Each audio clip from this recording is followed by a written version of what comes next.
చేసి ఆ పార్టీ నాయకత్వాన్ని దెబ్బ కొట్టారన్నారు.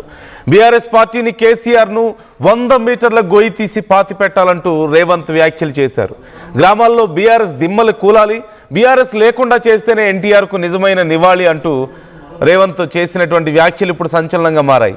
తెలంగాణలో చంద్రబాబుకు సహచరులు అనుచరులు ఉన్నారని రేవంత్ ఖమ్మం సభలో కొన్ని టీడీపీ జెండాలు కనిపించాయి. ఈ సందర్భంగా రేవంత్ ఈ వ్యాఖ్యలు చేశారు. సో మొత్తం మీద రేవంత్ చేసినటువంటి వ్యాఖ్యలు భిన్న అభిప్రాయాలను ఇప్పుడు లేవనెత్తుతున్నాయి. కొంతమంది ఇప్పటికీ రేవంత్కు టీడీపీ మీద ప్రేమ ఉందని, చంద్రబాబు మీద ప్రేమ ఉందని మాట్లాడుతున్న వాళ్ళు ఉన్నారు. సో అలాంటి వాదనలకి మరికొంత బలాన్ని ఇస్తుంటే, మరికొంతమంది కేసీఆర్కి పని అయిపోయింది, ఆయన గురించి నేనేం మాట్లాడను అని చెప్పిన రేవంత్ ఈలోగా ఒకరోజు 2 రోజుల్లోనే మళ్ళీ తిరిగి కేసీఆర్ను బీఆర్ఎస్ను బొందబెట్టాలని చెప్పి మాట్లాడుతుండడం, పాతి పెట్టాలి, 100 అడుగుల గొయ్యి తీసి పాతి పెట్టాలి అని చెప్పి మాట్లాడుతుండడం మరింత సంచలనంగా మారింది. ఒకసారి అసలు రేవంత్ ఏమన్నారు చూద్దాం. ఈ తెలంగాణ రాష్ట్రంలో నందమూరి తారక రామారావు గారికి అభిమానులు ఉన్నారు, నారా చంద్రబాబు నాయుడు గారికి సహచరులు అనుచరులు ఉన్నారు.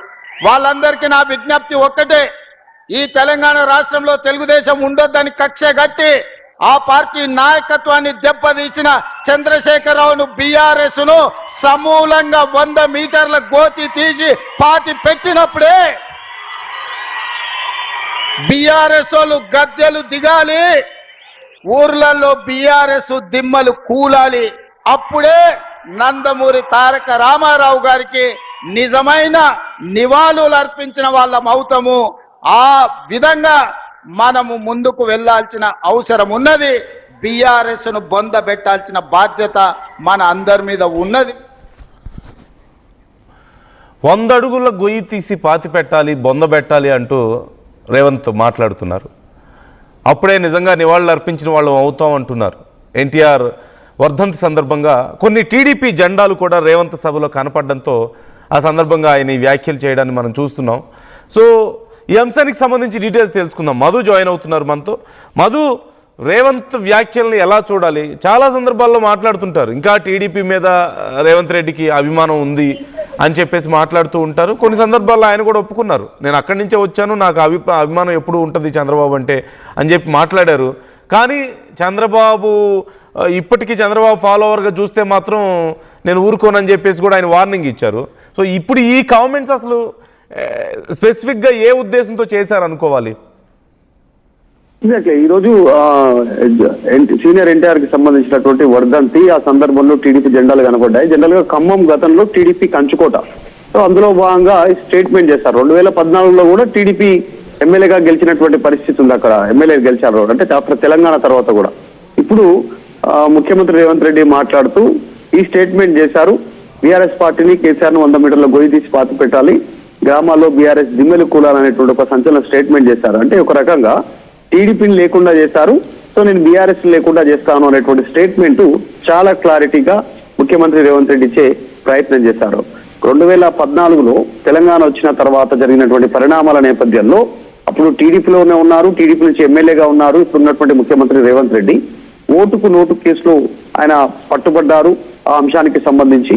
సో అప్పుడు బీఆర్ఎస్ ప్రభుత్వం, అప్పుడు టీఆర్ఎస్ అప్పుడే కొత్తగా రాష్ట్ర ఏర్పాటు తర్వాత ప్రభుత్వం ఏర్పాటైంది. ఇక్కడ సర్దుకుంటున్న సమయంలోనే ప్రభుత్వాన్ని కూల్చాలనేటువంటి కుట్ర చేశారు రేవంత్ రెడ్డి, చంద్రబాబు నాయుడు ఇద్దరు కలిసి.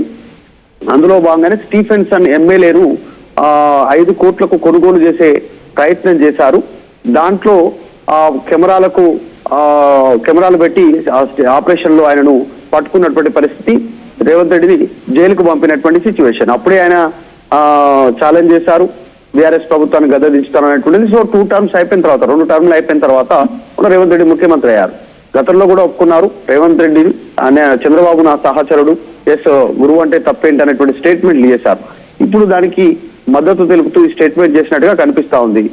తెలంగాణలో చంద్రబాబుకు సహచరులు ఉన్నారు, అనుచరులు కూడా ఉన్నారు అంటూ ఆ సభలో ఆయన మాట్లాడడంతో కాస్త టీడీపీ భావజాలం, టీడీపీని ఇష్టపడేటువంటి వారిని కాస్త ఆయన వాళ్ళలో జోష్ నింపేలాగా స్టేట్మెంట్ చేసినట్టుగా తెలుస్తా ఉంది.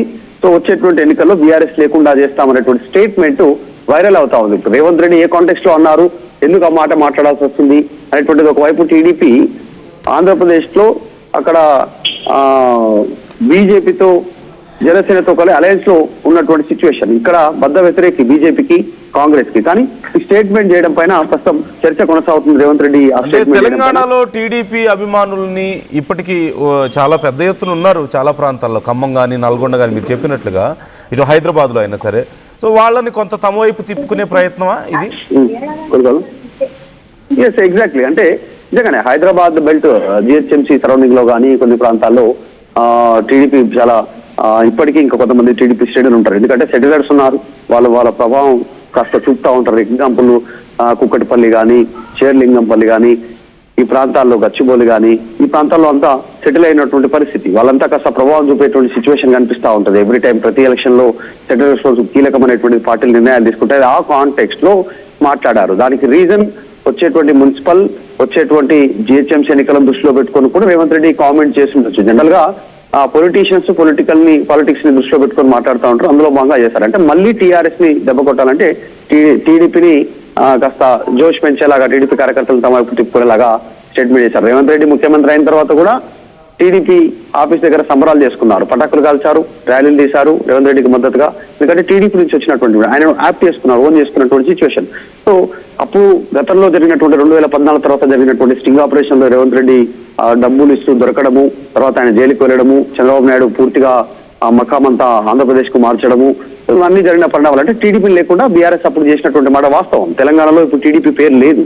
సో టీడీపీ అధ్యక్షుడు డైరెక్ట్ బీఆర్ఎస్ పార్టీలో జాయిన్ ఎమ్మెల్సీ తీసుకున్నటువంటి పరిస్థితి ఎల్రమణ. ఇప్పుడు జరుగుతున్న పరిణామాలంటే కూడా మళ్ళీ బీఆర్ఎస్ లేకుండా చేస్తానటువంటి స్టేట్మెంట్ చేయడంతో ఫ్యూచర్ లో మళ్ళీ టీడీపీకి ఏమైనా సహకారం తీసుకుంటారా, రేపు ఫ్యూచర్ లో టీడీపీ కాంగ్రెస్ కలిసిపోయే అవకాశం ఉందా ఫ్యూచర్ లో అనేటువంటి చర్చ జరుగుతా ఉంది సాధారణంగా. అంటే మరోవైపు ఇప్పుడు తొందరలో జిహెచ్ఎంసీ ఎన్నికలు కానీ ఇవన్నీ ఉన్న నేపథ్యంలో వీటి మీద ఇంపాక్ట్ ఏమైనా ఉంటుందంటారా?